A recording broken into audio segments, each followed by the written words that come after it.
Warburton. I think he's just about to come in through that door. Remember, he's going to bring with him the former Rangers captain David Weir as his assistant. That's 3.5 years after leaving the club. And Warburton has a good CV at the moment. He spent the last 2 seasons at Brentford, taking them from League One to the Championship in his first season, and then to 5th place and the playoffs in his second season in England's second tier. Yeah, it's interesting, isn't it, that he takes over from Stuart McCall, a former Rangers player, and he has his assistant David Weir, another former Rangers player. So they're keeping those close links in with the club, and David Weir's CV as a player is pretty impressive as well, isn't it? 3 league titles, 2 Scottish Cups and 3 League Cups, and he was also the captain of Rangers at one point. I remember him playing as Rangers now bring in their men. So there's Mark Warburton there on the left of your picture. Let's just settle in. That's full by his profile there for We've a moment. got a small picture, to be fair, so you're all right. But that's so John Gilligan there on the left-hand side. Yeah, we're still waiting for the management duo, but let's just have a listen to what they've got to say. Decision to make, and we've taken some time to make that decision. We're delighted to say that we've done that today. We spoke to a very small number of excellent candidates, and I'd like to publicly thank those candidates for their interest in the job and their professionalism through the process. I'd like to make particular mention of Stuart McCall and Kenny Blagg, who have conducted themselves superbly over the last 3 months, and I think Stuart's comments today in the press, I think, sum up the class and professionalism of him. So he leaves the club with our best wishes. He'll always be welcome back here as a legend of the club. And both John and I really thank Stuart and Kenny for their help and support to us personally and to the team over the last 3 months.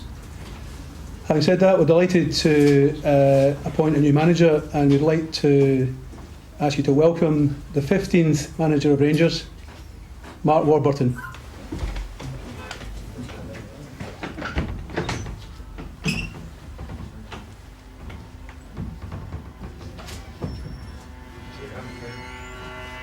Good afternoon.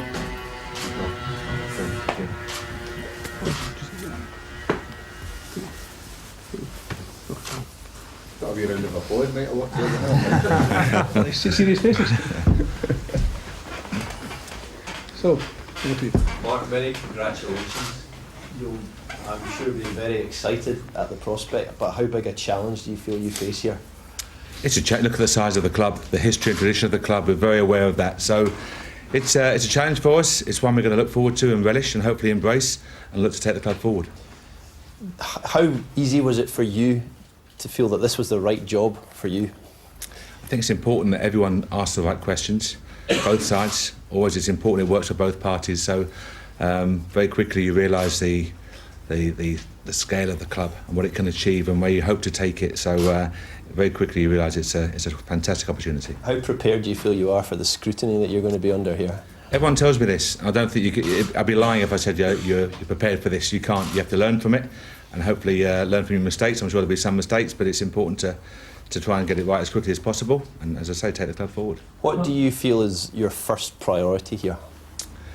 Playing squad is important, of course. The season's a few weeks away now, and we have to be as prepared as we possibly can. So look at the playing squad, look at what we've got, look how we can strengthen, and look at the staffing structure, the support network around the first team, and can we create the right environment for those players to develop and flourish and help take the club to where it wants to be. Paul, you have said in recent weeks, since you've come in, that this club is broken and needs to be rebuilt. Why do you think Mark and Davey are the management team to take it forward?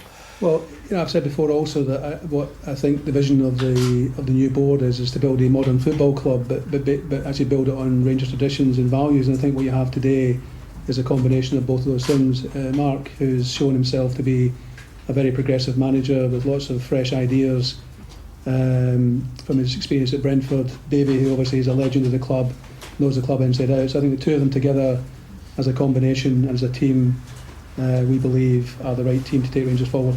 Mark, David from BBC Scotland here. At what point did you realise you wanted to be Rangers manager, and did you have any other offers on the table? No, we had. Obviously, I think all managers and coaches have different discussions and dialogues, and it's important to ask the right questions to understand the expectations of any club, the timescales of any club, short, medium, longer term targets of that respective club, and we asked the right questions. And as I was very impressed by the questions we were asked as well, and very quickly realised this is, as I said earlier, a fantastic opportunity. And you'll be expected to win automatic promotion straight away?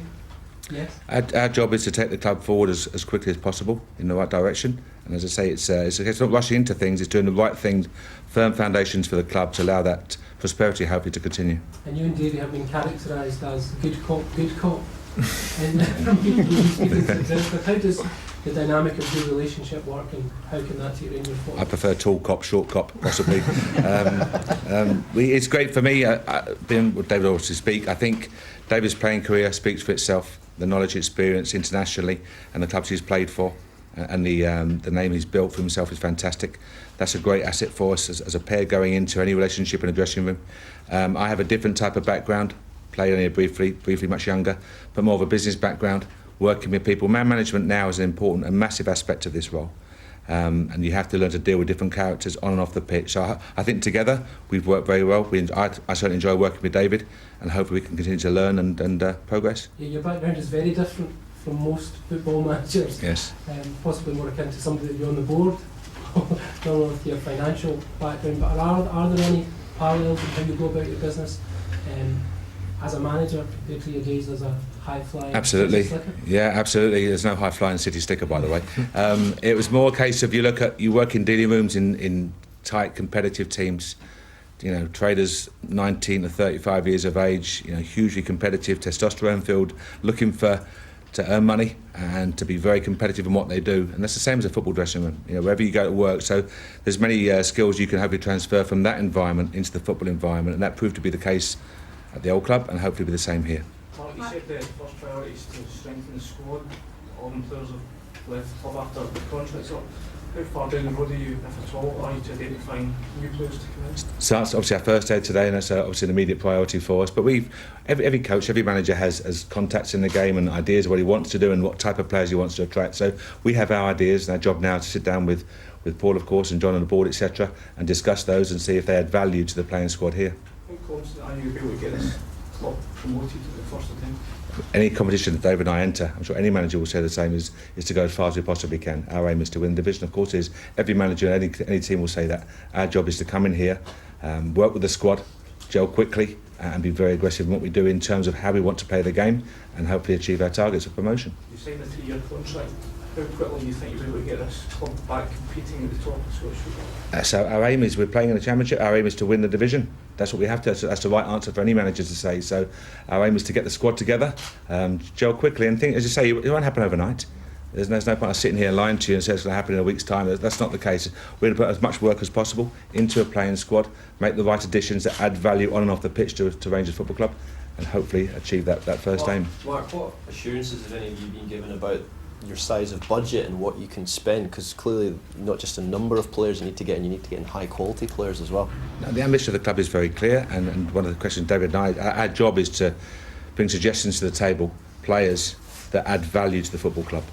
I repeat that just now, but add value to the club on and off the pitch. And if we can do that, then as I say, we can go to the board and have a discuss it, and I'm sure we'll get the support that we need if they're the right players. But they have to, as I say, add value on and off the pitch. David, did you ever believe that you'd be back here so soon? No, I didn't. No, it's, it wasn't within my remit. We were working at Brentford last year and enjoying a great season there. We thought we were going to be there for a while, and to find yourself here again at, so soon, it's a bit strange, but really enjoying it, really looking forward to the challenge, and hopefully we can be very successful here. As much as anything else, do you feel you're going to have to help Mark get used to the surroundings of Scottish football and what it means to be here at this football club? Well, I think hopefully I can help him with that, having been here before and Mark hasn't, but I think we work well together. We've got different skills, we've got things we can help each other with, but Mark's an experienced manager. He's had a lot of different experiences in different walks of life, so I don't think I'll have to tell him too much. He's very clever in what he does, and I've got complete belief in he's going to be successfal. How different do you feel this Rangers is to the one that you left? Well, time will tell. Obviously I've been away, and we're just back today, and this is our first day working, and there's a lot of things that are the same. Obviously, where the club is in actual football terms is different, and our job is to try and get it back to where it needs to be and where it wants to be. So that's that starts from now. David, what would you say Mark's particular skill set is? What's his particular talent? How does he go about his business? I think he's got a lot, to be honest. I think he's obviously got a business background. So he knows how that side of the football club works. He communicates well with people, both from his previous role and working with football players. And he's also a good coach. Don't underestimate that. He spends his time on the training ground. He wants to train. He wants to be out in the grass. Doing what I think he'll say he enjoys most. So he's had the experience as sporting director as well. So he's got a really balanced profile in regards to what makes the modern football manager. So I think he's got great attributes, and my job is just to try and help him to utilise them as well as he can to make this club successful again. Did you speak to any guys you worked with before here, Walter, Ali, about taking the job here? I've spoken to lots of individuals, but I don't think it's fair to mention who private conversations we've had. But that's the case. I think you'd be a fool not to speak to people. I'm sure Mark's the same. You speak to people you've worked with and worked for, and get their advice and get their opinions, and you'll continue to do that moving forward. Mark, what do you know about the players you have here at the moment?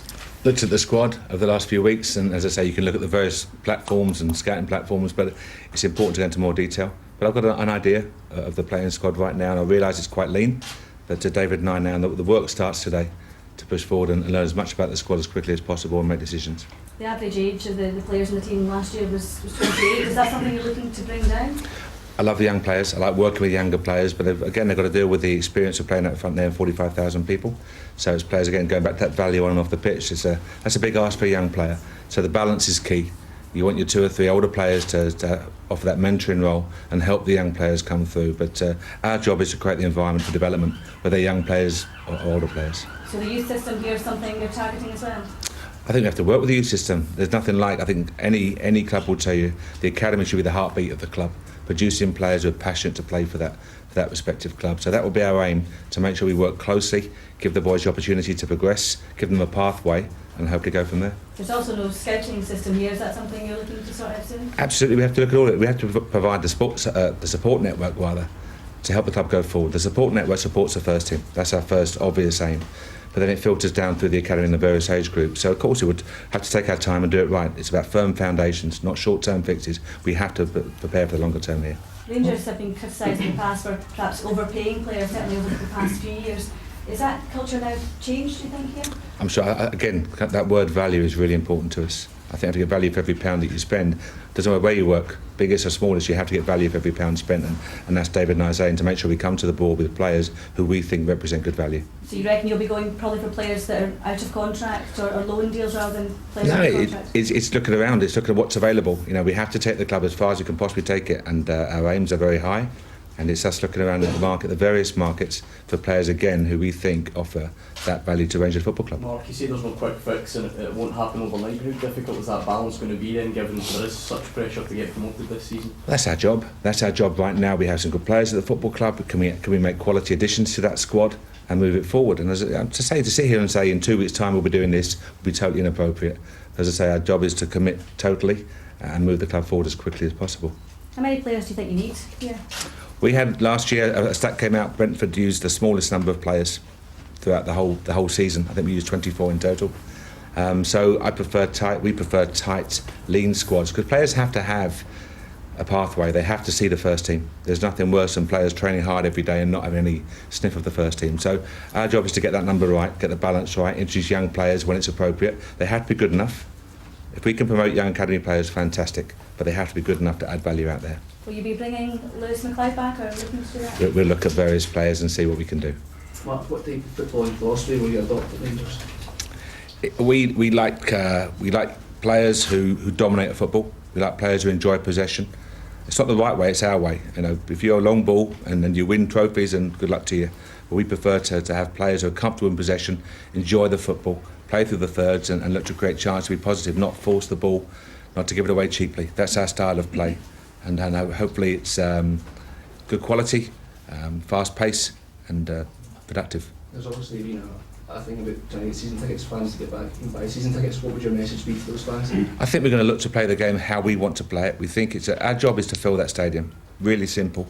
If we had one remit, it's fill that stadium, and to do that is to play the game in an attractive manner which excites the fans. If we can do that, then David and I have done our job. Mark, you spoke about the accent and youth and how you love young players, but Davey was legendary around here for playing till it's really long in the tooth. You're looking to bring in experienced players as well. It's about the balance, as I say. It's, whether it's 1 or 2, whether it's 3 or 4 senior players, they have a key role to, again, on and off the pitch. The mentoring role, you know, good habits to the younger players, how you conduct yourself, how you rehab in the gym, how you work. Everything about them has to be important, and getting those decisions right will be vitally important for us. In your previous career, you've been familiar with risk and reward. Yeah. Rangers are maybe taking a risk, albeit a calculated one, in your appointment. I hope very much that we have the attributes, so we've shown we've had the attributes that can help to take the club forward. That's our job. If you get it wrong, you will know soon enough. Our job is to come in here now, to work starts today, and take the club back to where it needs to be. Mark, just going back to your targets, have you been told by Dave King that you have to win the league here this season? We become any competition you enter, you have to go to win it. Simple as that. Whatever cup, whatever league, you go to win that relative competition, and that's our aim. So to come in here now, do what we have to do, work closely with everyone at the club here, and take the club back to where we think it deserves to be. Will your management style be a bit different to Jock Wallace's? Yes, I hope so. OK, so Mark Warburton holding his first news conference, the first English manager of Rangers Football Club. Seemed very confident, didn't he? His demeanour, his body language, very positive. He's got a very business background, and there were some concerns by some Rangers fans that perhaps he was too business, but really strong there in that interview from the press conference, sort of saying that he's got all these ideas, he has got this business background, but that's really what the modern manager is all about. It's management plays a massive part in being a manager, and he obviously has got a big task on his hand. The size of the club, he's relishing that, and of course embracing it as well. Yeah, he sort of says you can't be prepared for how under scrutiny you're going to be as Rangers manager. Of course, a huge club in Scotland. His first priority, he says, the playing squad is important. We're going to look at how we can strengthen, can we create the right environment for players to flourish. And he talks a lot about younger players as well, didn't he? Yeah, he was keen on that. He said he wants to get the balance right, though he still needs to have experienced players. He said the average age of the squad last time was 28, was last season, but he wants that to change somewhat. He's very keen on young players, but he has to get the balance right. And he doesn't want to have too big a squad. He says he prefers tight, lean squads. In fact, Brentford used the smallest number of players in the Championship last season, 24. Players have to have a pathway and see the first team, and he wants to have players to be comfortable in possession of the football. That's the style he wants. A bit more information about Mark Warburton. He was an apprentice at Leicester before playing for Enfield and Boreham Wood. And while he was at Enfield, he also worked in London as a city trader. It was touched on in the news conference as well. He returned to football with Watford as their academy manager in 2006 before joining Brentford first as interim first-team coach and then becoming their sporting director. A very rounded CV, this. He co-founded the Under-19 Club Cup competition, the Next Gen series in 2011. And more traditionally, perhaps, Warburton was appointed Brentford manager in December 2013. Yeah, I'm very hopeful that we'll be promoted from the Championship next season. What makes this management appointment right, in your view? I'm particularly pleased to see David Weir coming back to Rangers. I think he'll make a big difference in the dressing room. I think it's a cracking choice. I don't believe in going backwards for old managers were in the past. I think progressing is better, getting a new manager with new ideas. Like we done when we brought Souness in the first time. Bring in players that we've never seen from Scotland before. Change Stiffson. A wee bit surprised. I actually thought McCall might have been given another year because of the circumstances they come in. And I know it was a hard job to try and keep them up, and it just didn't happen. But I thought he might have been given another year at least. But I'm happy in one way because he's got David Weir, and he knows all about Scottish football and he's played for Rangers, so that should be a bonus. It's something new, it's a different route to go down, and he seems to be a guy with good ideas. Fresh ideas as well. Fresh ideas, yeah. He's got loads of contacts with his youth players and stuff like that, so hopefully bring a lot of younger, hungrier players who are willing to play for the club and show a wee bit of fight, which we never really done much last season. Of course, Warburton's departure from Griffin Park was confirmed before the end of last season, but while he was in charge of Brentford, won 40 of his 78 games, drawing 16, losing 22. He ended up with a win rate of 51%. Now, Alex Pritchard played under Warburton at Brentford on loan from Tottenham, and he thinks that he will be successful at Ibrox. With a big club like that, Rangers fans have got something exciting in the next few years to come. His door's always open. You can always go in and speak to him if you've got a problem or you want to speak about something. On the pitch, he lets you have freedom. You give the ball away. He ain't going to moan at you. He'll just say, just keep going and do what you do best. So that's why I felt like at home there, and I played with freedom. I didn't have to worry about nothing. I expressed myself as much as I can. So that was the main thing with me with him.